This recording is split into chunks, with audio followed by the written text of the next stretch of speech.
What's good, y'all? Welcome back to the Verdependent podcast, where we depend on the Verde and Black for our everyday vibes.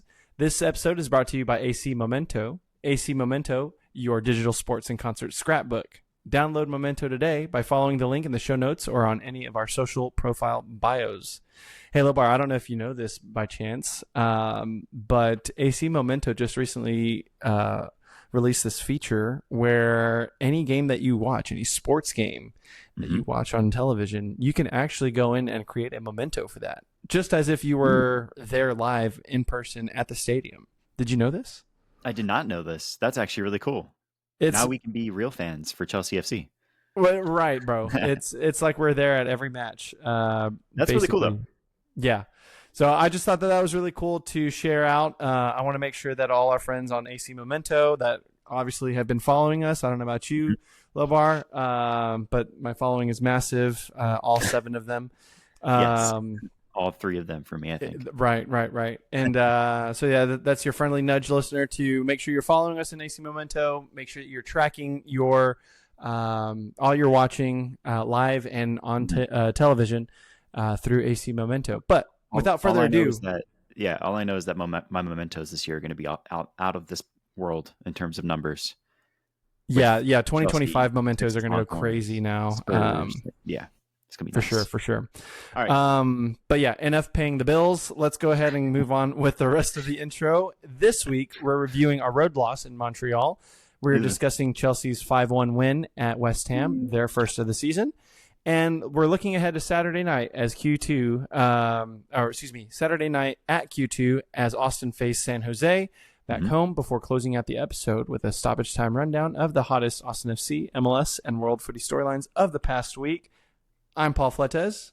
And I'm Logan Bartlett. And Lobar, I believe you have a preheated take for us, brother. Pretty hot one. We've said some version of this before, but I'm going to say with the hairs on my chest now. Owen Wolff will win Young Player of the Year award. I did about 30 seconds of research just now to try to remember any other young player's name in MLS. Found very few of them that I care about or have recognized as doing something good this year. I think Owen Wolff, especially if we make the playoffs, right, and he continues good form and contributing goals and assists and advanced statistics and all the things he's doing well right now for Austin, I think he'll have a really strong case. So, yeah, for real. No, for real. And I mean, if he doesn't win it, he at least won 433's Meg of the Year. If you haven't seen that already, He did. Uncle Tony was kind enough to retweet that from publication 433, and it showed that awesome little skill there from Owen on that FC Dallas defender. Ball roll, nutmeg push through thing. That was hot. But my preheated take is not Austin FC related, rather, but it's more the league as a whole and our newest DP face, if you will, with Thomas Muller.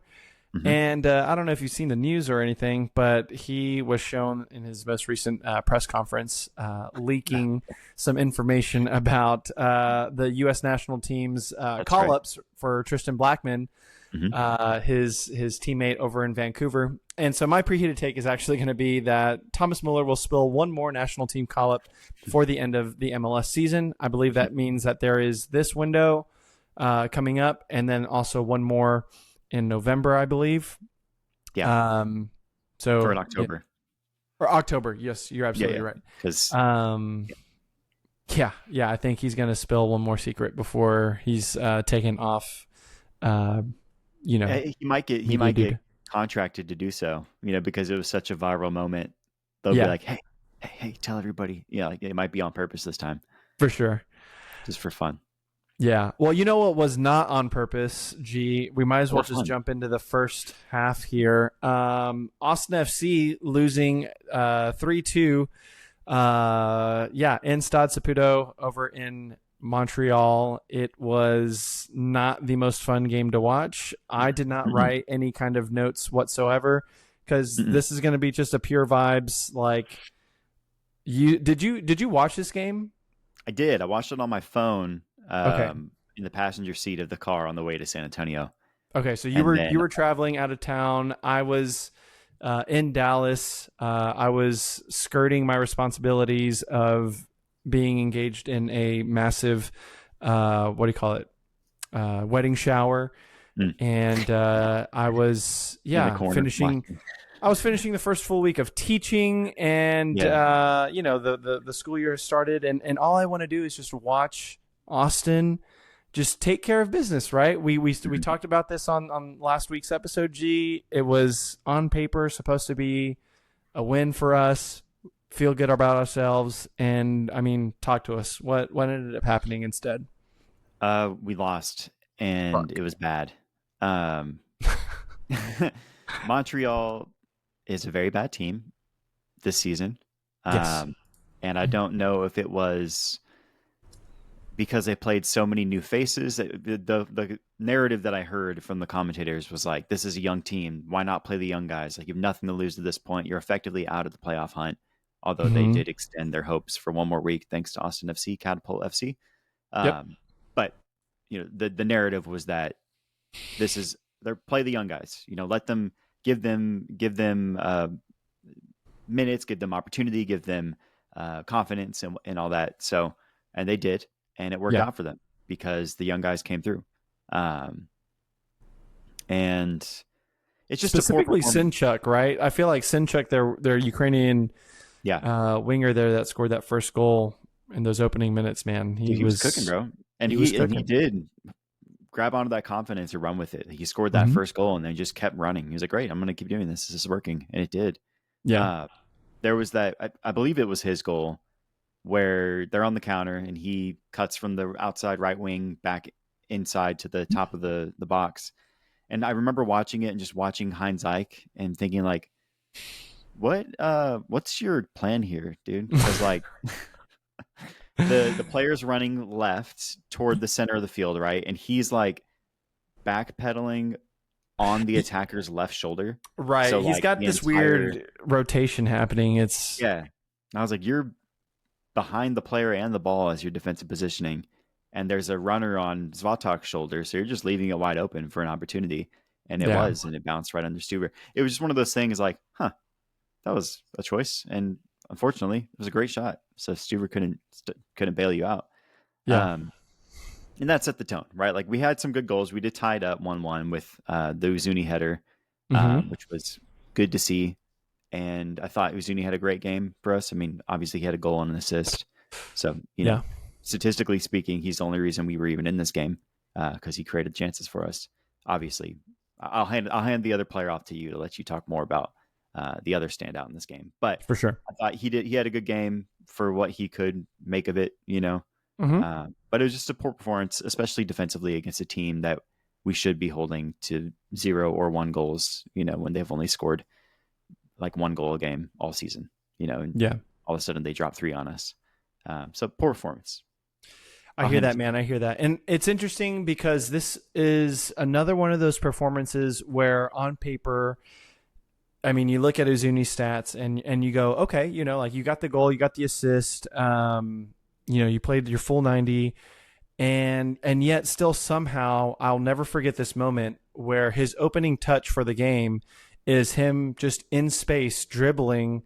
And it's like if you were, and I hate to mention the game FIFA in our podcast, but it's like you're just taking the control stick, like the joystick, and you're just kind of like going in a circle in open field, and then yet you somehow lose the ball. Yeah, Because that was exactly what happened. Is he was in open space, and then a player came in and then like takes him off, and it's like, dude, what? Why can't we hold on to the ball? Which was, and like ended up being the theme of the night for us. Yeah. And you mentioned Uzuni, right? But I think the other standout has to be Owen Wolf, Yep. who scores the other goal in fine fashion, thanks to a cross from Mikkel Dessler. But yeah, it's one of these games where, I mean, I know I said this last week, where I was like, don't get your hopes up. Be careful, like if you want to go there, but you got to remember this is MLS, and this thing can happen where a really bad team like Montreal decides to show up. And yeah, for whatever reason, we did not we did not look good. And what's frustrating about it is that I feel like Heinz Zijk is a very capable center back. Svatak is a very capable center back. And most of the night I was watching them going like, why do we look like Austin FC2 out there, you know? And well, I want to one thing. I mean, you mentioned the Owen Wolf goal. That was actually the beautiful 1-2 play between Wolf and Uzuni, where Wolf takes it 40 of the second half, hands it off to Uzuni. Uzuni hits it right back through him, and Wolf scores, chips over. The Dessler cross was to Uzuni. Which was that's right. A good start to the game for Dessler, right? Because you were like, oh, great, you know, he's creating, awesome, but then he played really high in the attack, right, which he often does. Sure, But that failed us on the other two goals because one was the counter goal where they took it all the way down the right wing, and Dessler is the last man trailing the striker or whoever was filling the central forward position on the run, and just could not catch up to him. And it was just a perfect cross into space. Dude just dinked it right in over Stuber, and Dessler was trailing the whole time trying to catch up. And the other was, of course, the handball. Very questionable handball. Not that questioning if it was a handball, but like, bro, how do you... What was Dude, that? Bro? That penalty situation, man, that was frustrating for me because, again, tracking these penalties, if we really just had a break in between a game or a streak full of games with penalties, and then we took a game off, and then now we're going back to a game with penalty. Yeah, it's and just a 100% like avoidable penalty too. Right, right. You're alone in the air, reaching for a ball that you probably shouldn't have reached for anyway because you were never going to get to it, and then your arms up flailing while you're trying to like stretch. Just completely whiff, hits your hand. Tough. It's one of those things, man, where it's frustrating because you're looking at, you know, a team of 11, you know, highly paid, highly skilled footballers, and we're still sometimes, you know, doing some of these things that it's just like, hey, man, you know, like even in my co-ed soccer team, it's like we're able to keep ourselves from doing that. But, you know, these are humans at the end of the day, and I get it. But damn, fellas, you know, I wanted to feel good, and I'm over here exhausted and down bad a little bit. You know, I'll be transparent with you, Lobar, and the listener. Like I'm just like, bro, I wear my kits to school, you know, and I'm like, yeah, you know, how am I supposed to show confidence in this team? You know, even the kids are flaming me for like, bro, Austin's mid. And I'm like, kid, you're right. You know, you're not wrong. But I mean, we're in a good position to make playoffs, right? Like even if we're ninth in the the final play-in spot, like there's a line of separation between Austin and Real Salt Lake. 4 points. We have a game in hand. This is true of them, and 2 games in hand on the teams in front of us, right? So like we're in a good position to hopefully end outside of the play-in if we can win games like the Montreal game that we should win. Right. But we're not doing it in any kind of attractive fashion. I mean, bro, we're we have absolutely 26 goals, bro. Yeah, we're sorry to interrupt, but we're absolutely just stumbling our way into this final third of the season, dude. And it's frustrating because this is not the first time that Austin FC has done this. You know, it's the 5th time, if I'm not mistaken. What's that? I think it's the 5th time. It is the 5th time, and it's yeah, man. It's something about this third, final third skid for Austin FC. But you know, you bring up that good point about where we're at in the table, where we're at in relation to other teams around us in the table. But again, man, this was supposed to be the easy stretch, and we're not picking up the points that we were expecting. And so I'm not as confident as some would be after that. But I mean, if you want to continue to, wear the Verde lenses, by all means, brother. I mean, you know, statistically, we're in an okay place. I think it's going to work out, but I don't know how far we're going to go. Can I just say it right now? I don't care if we fail out of the playoff spots, because I would rather, again, I know we've said this before in the past, but like I would much rather focus our efforts on the Open Cup, which we're 2 games away from, than to just watch us, you know, in this weird off and on again, you know, form to hopefully get into a play-in. and then just extend this long season even further to eventually just crash out. I can't do that. Well, Um, what I'd like to see happen is, I mean, I've probably said this 2 or 3 times already this season, but we get through the Open Cup, we beat Minnesota, we use that to catapult into some league results, right, and build momentum. Then we win the Open Cup final. mhm. When is it scheduled again? End of September or beginning of October? I always forget. The Open Cup final or the semifinal? Mhm. The final, right? So if we beat Uh, Minnesota on the 18th or 17th, whenever it is of September, Correct. Yeah, then 2 October weeks 1st is later, the final. Hmm. yeah, 2 weeks later, October 1st, we'll be playing, and that's perfect timing of like Open Cups in 2.5 weeks, the semifinal, and then we have a couple more games, and then we have the final, and then we have a couple more games after that in the league, and that's it, right? So I'm just kind of laying out the basic structure of how seasons work right now. But all that to say is, right, like if we are going to go all in on Open Cup, that's great momentum to have because we're winning those games. We're taking that like big momentous victory for the club. You know, it's like historical wins for the club, taking that back into league play where we're feeling like we're him, you know, and we're hopefully getting some results following those big wins. And it's both, right? We win Open Cup, and because of that, we're in a more, you know, steady place or secure place in playoffs in like the sixth or seventh seed. And we have all that momentum of like, yeah, we just won Open Cup. What'd you do? Get third in the league. And that's cute. You know, like Yeah. you got to beat us still. Let's do it. We got 3 games for the first round at least. I hear you, G. I hear you. I think I'm just looking at it from the other side of this glass where, we should have had 3 easy league victories against Houston Dynamo, Yes. FC Dallas, Yeah, and, that's CF Montreal heading into the Open Cup games. And mm-hmm. you're telling me now I got to play, Minnesota that's, still relatively in good form in the Western Conference. Oh yeah, they're second in the West right now. They're Yeah, you know what I'm form. saying? Yeah. And go back to these underling, table teams and cross our fingers that we get 3 points against SKC. Like, bro, make it make sense. You know what I'm saying? But anyway, I don't want to continue that conversation because you're an immovable object. I'm an unstoppable force, and we're just gonna versus pessimism. That's right. That's right. But I will say something that'll get me out of here is looking ahead into our halftime topic, which is Chelsea's first league win of the season with a astounding 5-1 result away at the London Stadium. Mm-hmm. I mean, yeah, no Cole Palmer, but 5 goals, dude. Like, what's that about? That's the new guys gelling, man. That's it's excitement. It's João Pedro. It's Esteval. Yeah. It's Liam Delap, who on the score sheet didn't get any credit, but played his role well from what it looked like. He did great, yeah. Filling space, coming short, challenging for the ball. It's Cuckoo, it's Caicedo, it's Enzo. It's all the guys we brought in for these reasons. And now, Cole Palmer or not, Cole Palmer came out, like people remember, he came out of nowhere, right? Like obviously he was a talent for Man City.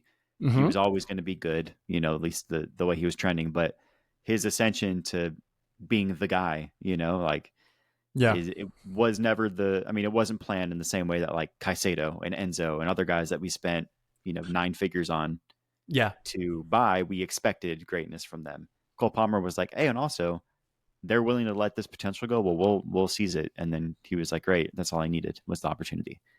And so all that to say is, Cole Palmer misses a game. Yes, we're better with him, but that's when the Enzos and the Caicedos and then guys like Pedro Neto and João Pedro and Esteval step up and say, all right, well, we're in the Champions League for a reason, not just because Cole Palmer, but because we're a cohesive team that does this, So I was really, really glad to see that they came back after a little bit of a stinker home performance. They didn't lose, but they didn't do anything to win. Agreed. And they said, hey, remember, we're Chelsea. We're the team that got here in the first place. So, let's meet those expectations and take care of them. So shout out West Ham for being absolute doo-doo cheeks. That's what's up. Appreciate that. Shout out Graham Potter, dude.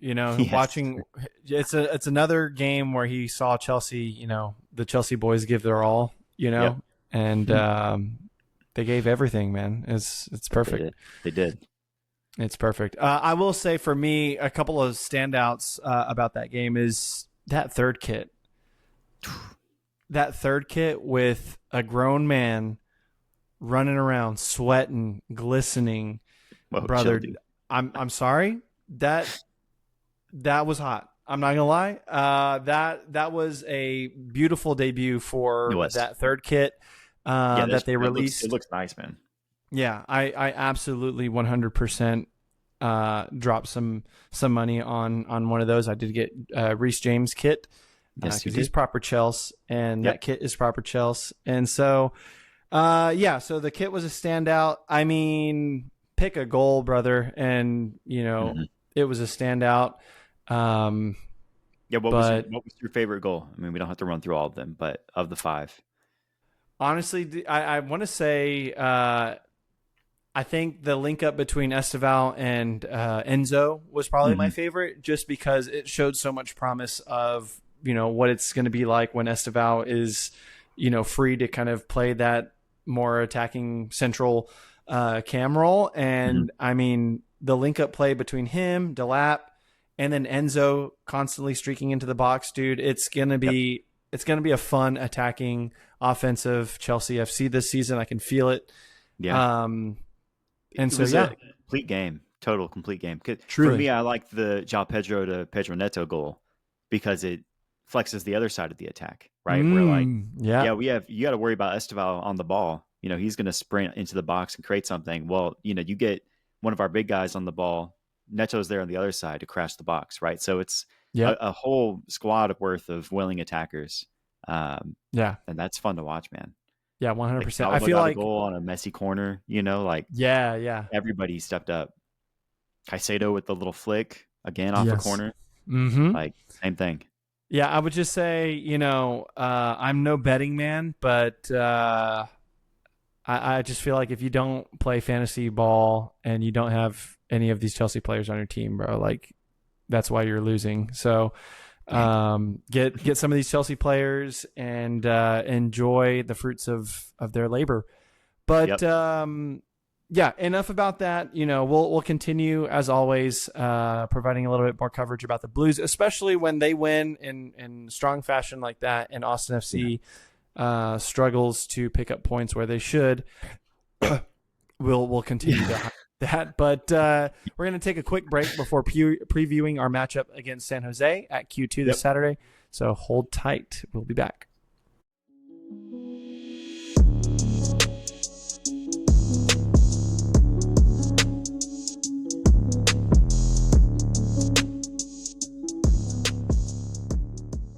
And we're back. And I mean, bro, I just saw who we're playing against in this outline. I just remembered the San Jose thing. And yeah, man, hosting them at home. They Hmm. have twice our goals for. We have 26 and they are at 52, according to FB Ref. Hell yeah, dude. This is definitely a high octane offense. They are leaking goals still with, I believe, 48 goals against. Hmm. So I mean, let's just set this up, man. I mean, this defense, Austin FC let a very weak Montreal side put three past them. Hmm. What it has to be their mindset in order for them to have any chance against the high flying attack of San Jose. Yeah, a few things stand out for me. So 1A and 1B. 1A is that we're neck and neck in the standings, San Jose and Austin. We're tied on points. They are ahead of us in goal differential. They've played two more games than us, both losses. So like this game means something, especially for for both of us, of course. But San Jose only has 6 games left in the season, Correct. whereas we have 8. So they're looking at this like, okay, well, Austin, they haven't won this month. They beat us in penalties in the Open Cup. They being Austin beat San Jose in penalties after a 2-2 draw. So they're going to be coming to Austin like, okay, they haven't won a game at home in a minute. Both Houston and Dallas, who are worse than we are, held them to draws. Can we come in and beat this team? So the two things I'm looking at there is neck and neck in the standings. We've played them hard once already and we beat them, right? So they're looking for revenge. They don't have many opportunities to make it right for them for the season, so they're going to take them where they can get them. And right now, Austin's behind them in the standings. That's all they need to know that they can beat this team. Um, Something else that stands out from the Austin perspective is like, and this is pretty unsubstantiated. I didn't do too much research on this, just looking through the games played and the results. It's Okay. kind of a vibes take here, but we've had a good defensive season so far. You take away that Vancouver game, we've only allowed 27 goals across 25 games, right? That's Mm-hmm. pretty good. But that Vancouver game still meant something because they're one of the top teams in the West. They're one of the best scoring teams in the league. Mm-hmm. And you look at the Vancouver matchups, they scored 5 goals on us in the 2 matchups, of course, that being just one game, but still, they've scored 5 on us this year. Teams like San Diego, right, who's one of the best scoring teams in the league, they scored 3 on us. Looking at Minnesota, right, they put 3 on us, and we still have games to play against them with Open Cup and whatnot. All I had to say, looking at it, is that I said they may have put 5 on us. I don't know if I did that math correctly. I don't have it in front of me For anymore. Minnesota? Yeah. It doesn't matter. They yeah. put a lot of goals on us, So Yeah. all that to say is teams that score goals against us still. We played San Jose once already. They still put 2 on us in Open Cup, right? There's a few outliers looking at Houston. They put 4 on us across 2 games. They're not the best scoring team of all time, but they're still better than we are in terms of putting goals in the back of the net. So it's like that early stretch of allowing 3 goals in the first 7 games was a long time ago. Since then, we've been a little leakier, especially more recently. We haven't had a shutout in a minute, or consistent shutouts in a minute. And so it gives me some worry looking at this game. It's like this is a big matchup for both teams in the playoff hunt, especially San Jose, who only has a handful of games left. We beat them already. They want revenge. They score a shit ton of goals. Even though our defense has been solid, it's not that solid against teams that score very well, right? Even if they score 1 goal, that can be enough for them to win this game. Yeah. And so it worries me a little bit because I don't know. Does our offense have enough to right the ship here and get us ahead early, get us a lead, inspire the team, inspire the defense to fight for the game? I don't know. Or if they go up 2 on us, do we have enough to come back and scrape a point out of it? I don't know if we do. Yeah. So, yeah, it just worries me when you see a team that can score a lot of goals come to Austin, because we usually can't match that octane. And if our defense has a lapse, which it has more often than not recently, but whether it's because of penalties conceded or whatever other reason, we don't do too well. So. Well, damn, dude, that's a lot there. I mean, Yeah. It's a good point, though. It's a fair point to bring that out, because I think from that perspective, what we can expect to see, what I'm hearing you say is we should be seeing goals, which is nothing new in this particular matchup, Right. historically, right? Austin and San Jose always deliver goals. Chaos. But I think in this fashion, though, we haven't seen a San Jose that has the likes of a Joseph Martinez and a Chicho Arango, and I can't remember who else is on that 3-headed dragon. But yeah, it's going to be one of those things, man, where we have to be on lookout.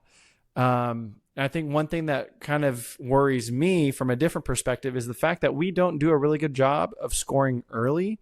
I mean, scoring in general, right? We've already mentioned this before, but it's like in the few goals that we have scored in this league for this season, I mean, only 2 have come within the first 10 minutes. And that was, if you can remember, back away at Colorado, Dessler's little random goal there. And then I think it was against New York Red Bull. We had Guilherme Biru scoring in the 6th minute there. So I think where I'm coming from with this is that, like, if we understand that San Jose is looking for, the drop on us, we need to counteract that and hit heavy and hit fast. But I don't think that we're really set up to do that, quite frankly. And so if we can get close to, I'm thinking our first matchup against San Diego, where that was Brandon's first goal, and that was within, the 10-minute mark. If we can hit fast like that, I think we're going to be setting ourselves up for keeping that foot on the pedal. We do have Danny Pereira back after that suspension, and so I think that he will help us, especially in the middle of the park, kind of navigate a lot of the the frustrations that we'll see in midfield from San Jose, excuse me, because I'm remembering that Open Cup game and that San Jose midfield I think was playing very man mark, but also just clogging up that middle third. And it was hard for us to try to navigate and get through some of that. And so if we're able to do that at Q2, I think we see, us kind of, I hate to say it, but like we could probably set ourselves up for a good win. But I hate having that hope, me, and I'm just gonna show up, do my thing, and hope for the best. But yeah, man. Yeah. Anything else that we want to add, or before we get into predictions? And I want you to see if you can get this right. How many games? Guess how many games San Jose has scored 0 goals this season? 0 goals. 2. Yep, spot on. There's only been 2 games where they've scored 0 goals, and they only lost one of those, and it was a 1-0 loss to San Jose in March, and so the other time was a 0-0 draw. Against New England in May. And so it's been over 3 months since they've not scored a goal in a game, all competitions. And so the likelihood that Austin will hold them scoreless is extremely low. And so if we want to win this game, we're likely going to have to score 2 goals, which we've only done a few times this year. So cool, man. Yeah. It's just an interesting thing to look at, right? Like, not to say that we can't do it. We've had a good amount of shutouts this year, right. All games included. We've beat this team before, but we needed 2 goals and penalties to get that win. That's true. We couldn't beat them outright. So it's it's a tough matchup always. I didn't even mention the chaos aspect, and I knew you would. This matchup historically, no matter what, always has chaos. And so you can expect goals to be scored. Can Austin outscore the team that's doubled their goal total this year? Let's find out, bro. Like, I don't know. But you know what? Thank you for saying that, because you just reminded me, dude, that we could be the CF Montreal of the matchup against Austin FC the past weekend, dude. Like, if they can score 3 on a defense like Austin's, what say you about Austin? Call up Jimmy, start CJ, and all the other young kids that there's no tape on, and just let them cook, let them run. I mean, bro, give me a pen. I'll sign the contracts right now. Front 3 of Owen, CJ, and Jimmy, and just go for it. That's insane work, brother. But, you might be onto something there. And I guess what I'm trying to say is that, like, if Montreal can beat Austin, we should surely be able to score and do some wild stuff at Q2. May the goals flow as much as the beer. Screw it, dude. All right, fine. 3-2 win. Austin. Hey, I like it. Q2. I'm back, bro. If we want to win, we're going to need to score 2 or 3 goals. I think you're right there. I think it's going to be I'll say 2-1. I think this is where we flip the odds here, where we've averaged a goal a game, they've averaged 2 a game. Yeah. More or less. So we flip that on its head and we say, hey, you can't beat us this year, Yeah. Try again. And so, I like a little win action. I was very pessimistic this entire half, but I do want the team to win, so I'm going to predict that they do. Although if I want them to win, I need to predict that they won't, apparently, because that's all I do. Right. I mean, I feel that, dude. That is our curse and our cross to bear. But I like that. I mean, we've got 2 wins. We should be able to do this, and so let's see if we can right the ship after the mayhem that was Montreal. And let's get into a little bit of stoppage now. Yeah, let's do it. Hot. So looking locally here, Austin FC have decided to move on from Nicky Belloco, and have also made a preview or debut rather of our newest U22 signing, center back Mateja Djordjevic. And I feel like the summer window for Austin was very, very quiet. So I mean, just very quickly, what are your feelings on that? Are we just gonna be cooking all winter again, or what's the vibe? I mean, that's what we're pointing towards. Um, I don't, and this is all due respect. I think we have great players. I think this team can gel. I don't have an answer for why we're not top three in the league right now, but I think our roster could go out that way. Like we get back BV9, we have good talent on this team and a defense that can hang. So, Yeah. I think I don't know. I'm curious, man. I don't know what the winter looks like. I don't know how much flexibility we have realistically. I think we Mm-hmm. move on from Julio most likely. Seeing he's making all that money, he's not playing at all. Yep. Um, Otherwise, I don't know who else we see. I mean, if Ilie was just a 1 year kind of guy, but he's played well for us, so I see him sticking around another year or two. I don't know where we have the flexibility to swap things unless we Mm-hmm. move on from one of the DPs. We can bring in a couple of U22 guys in theory, Sure. um, but we haven't had much success there of Yeah. them being big hits. If you want to count Owen and Danny as U22 because they were literally under 22 when they started, okay, Mm-hmm. that's fine. But literal U22 spots, I don't know. So I'm glad that we brought in a young center back who can Mm-hmm. hopefully grow with this team and be that second option and play Open Cup games and Leagues Cup games and whatever else opportunities he gets, the spot starter here and there. Yeah. But I don't think uh, a bench center back and a bunch of GAM is going to move the needle that much as internal growth, guys performing to their expectations, etc. Sure. The Boloko situation was kind of head scratching. I mean, they said it was for personal reasons. He wanted to stay in Switzerland. So, hope everything's good there. Yeah. But yeah, it was interesting to see him just immediately not be an Austin FC player anymore. So Well, I I mean, don't know. Instagram made me feel like he was ready to go from, before we even announced him, man. So, Yeah. like you were saying, I mean, from early days on this podcast, we're Do Right FC, and so if something signaled, for Nikki to say like, hey, I got to go back, and you got to go Mhm. back, and it is Yeah. what it Just is, tough. man. It's tough that we couldn't bring a guy to replace him in time, right? Yeah. We clearly need some creativity in the midfield alongside, He some saw of the guys. Owen Wolf at the training Yeah. pitch and was like, yeah, you know what, brother, I'm all right.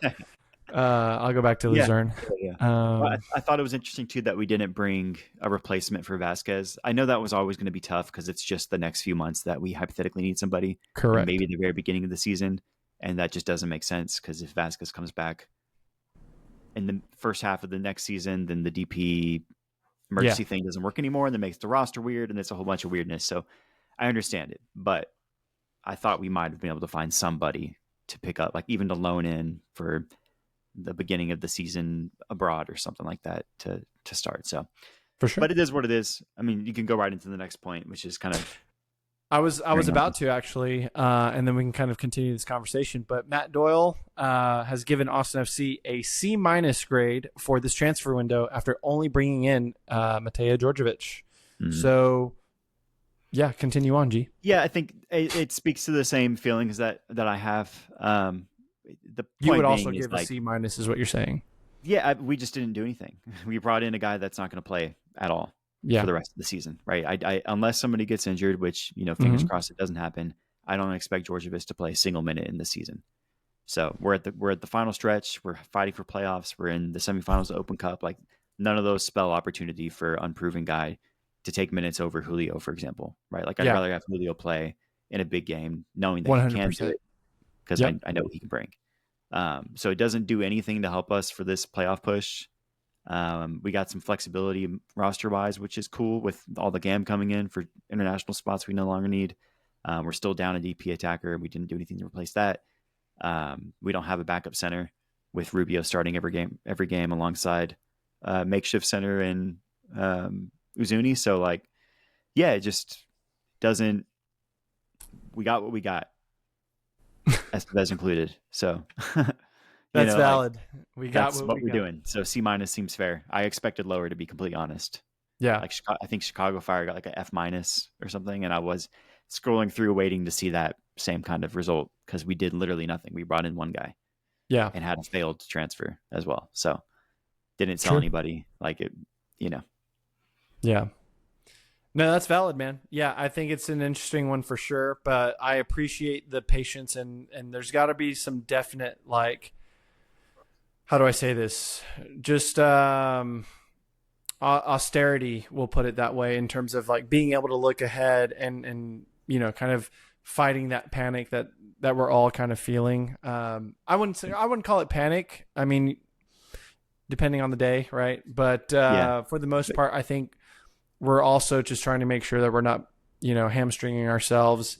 But Hmm. we do have quite a bit of TAM to put down um, Yeah. on one Yeah. of these I, positions of need. But I I hear that. appreciate flexibility, but when the Yeah, expectations are set so high and we're barely scratching the meeting those expectations in the final stretch with a big opportunity to do it, curious to see that it couldn't work out. So for sure, for sure. unfortunate. Yep. Well, moving across the pond, Hmm. looking into UEFA Champions League territory now, we have the league phase draw of the 25-26 campaign starting on Thursday. So Chelsea, that's Chelsea, Chelsea. it's going to be nice to hear a different anthem this time, right? Yep. No more Thursday footy. We got Tuesday and Wednesday ball to look forward to now. So Yep. Teach me a little bit here. How does it work? How does this draw work? Right? Could we be? Do they kind of do it where like there's four seeds and one seed is a Prem or La Liga or French team or whatever, and they do like for parity's sake, or it's just completely random? I know they do pots, right? So like, yeah, so if I remember correctly, you're it's supposed to work out in a way, um, if I'm not mistaken, where you can't like face. right, it's not going to be Chelsea, Barcelona, Napoli, and Bayern Munich in one group. Right, right, right. You can't face like I forget the groupings, but also just other. Well, no, because this is all the new format of like the league, if I'm not mistaken. Oh, that's right. Yep, Um, I'm tripping. There's like a standing to it. yeah. Yeah, So you just have to essentially like go through your 8 games or whatever for the league phase, and then based off of your standings there, then you can automatically qualify into the knockouts or what have you. Um, how but do you I'll feel be about the honest with you, change? I gotta, re up on this as well because we were busy, getting all in on conference league action. Hmm. So Well, yeah, it's all gotta. new. Yeah, this is. How do you feel about the change? Um, from what I've seen and what I've heard from other fans that have followed the Champions League with the change, I feel like it kind of takes away some of that. What's the some of the known qualities rather? So like if let's say we're Chelsea, right, and Hmm. we know that we're going to play some very bottom of the UEFA coefficient table, young boys, for example, or you know um, one of those like random teams that just barely made it in. It's like you can always kind of count on that kind of fixture in your opening, round of games. And so you could theoretically like go and see that game and watch your team put, 7 past whatever Yeah, um, yeah. a team And and that's go from right. there. Yeah, because it's normally it was a home and an away leg against your group, right? So Yeah. your three teams, you play them twice each or whatever, and that was it. Yeah. 6 games. And now it's you play eight teams once, four home Yes. games, four away games. They also added more teams, right? So there's four Something more like that. teams. Yep. Yeah. Which I think that's what like Sunderland was playing today was the final stages. Correct. Did they win that? It doesn't matter. We'll talk about it when all things get For sure, for sure. figured But out. yeah, Yeah. I mean, all I know is when I'm hearing Champions League anthem again, dude, it's gonna hit like crack. I'll be honest with you, man, because we're back where we belong, and it's gonna feel nice, and yeah, it's gonna be Yeah. good. Um, Um, the Go ahead. next Sorry. point I realized that we hadn't updated it. I want to throw out Chelsea Fulham, the battle of the neighborhood. What the fuck do they call those? Battle of the borough. Yeah. Uh, one team of Fulham. That's this weekend. Oh, cool. What do you think? That'll be good. I mean, yeah, that should be fine. I'm not worried about that one. There's only one team in Fulham, and it's Chelsea FC. That's all I wanted to say. Yeah, no, that's I don't know, possible 3-pointer or 3-goal game. 3 goals, coming on. 6 goals, bro. Let's go. There you go. 10 goals home game against Fulham. Dunk on them. Yeah, right. 30 Saturday action. That'll be fun. For sure. But yeah, how do you feel about it? I'm excited. Yeah, I'm excited. That's all I wanted. I just wanted to throw that in there real quick because we didn't talk about it in the halftime. So that's fair. Yeah, thank you for setting that preview there. Looking over at our NWSL clubs, we do have my Houston Dash dropping points at home in a 1-1 draw against Seattle Reign. They were this close, listener. You can see my fingers almost touching. To getting 3 wins in a row and securing a comfortable 8th place in the NWSL table, and so that way Lobar can stop, trashing their position. But talk to us about San Diego Wave, G. Where what happened there? Their unbeaten streak finally ended against another playoff hopeful, or playoff established team at this point now. They lost 1-0 against Racing Louisville this weekend at home. That drops them to 3rd. They were 2nd outright. Now they're back down the 3rd because Washington Spirit can't lose. So a lot of streaking teams making moves late in the season. Sad to see, but we'll bounce back. There were so many opportunities that hit bounced and hit the crossbar, or perfect, amazing save from Louisville's keeper, right? So I think we'll get back on the horse. We'll get 3 points next week, and I'm not worried about it. The team was creating opportunities. They were just close, right? So for sure.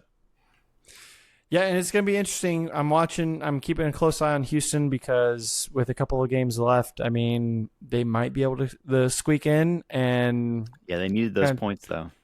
They did. Yeah, those 2 drop points were a stinker to drop, but it is what it is, man. We keep moving. Looking ahead to a different kind of footy this weekend, Austin, Texas. Are you ready? UT football is back. It is. They are not playing at DKR. They are starting off at Ohio State in the the Horseshoe, right? Or I don't care what their stadium's called.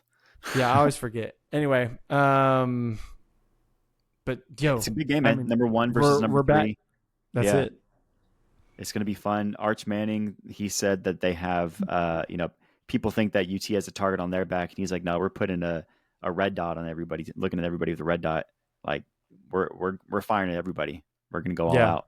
And so glad to hear that ahead of a big matchup. His first start as the number 1, the full-fledged number 1. QB1, man. Yeah, so it's going to be a fun season, man. I think UT can handle this game, and then start sprinting from there. I mean, they have a pretty squishy non-conference schedule after that, before the SEC picks up. So this is the big test. And I won't be surprised that at the end of the season, after we beat Ohio State and they're like 23rd in the nation because they got wrecked at home to start the season, and then everybody's like, well, it was a weak schedule. Like, what? They played Ohio State. Right. And then we're like, oh, are they bad, or were they bad because UT dominated them and it sent them spiraling? Because that's what happened to Michigan, right? So that's right. People pointed that second game, bro. I mean, it just set them off. But yeah. So I'm excited for those types of conversations when we're 12-0 and just waltzing through the college football playoff to the national championship. So bring it back, bro. Bring it back. 20 years, bro. It's coming. It's coming. 20 years. I can't believe it. Wow. Don't remind me, G.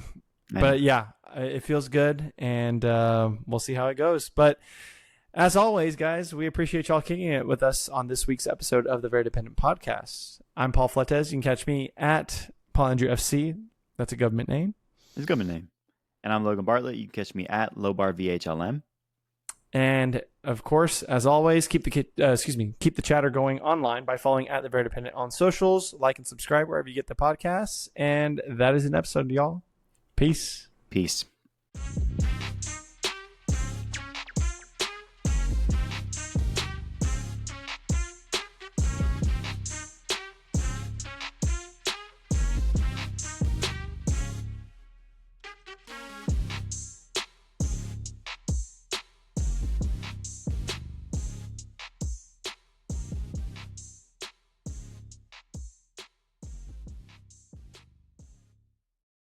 Paul, why are you screaming at me? Oh my God.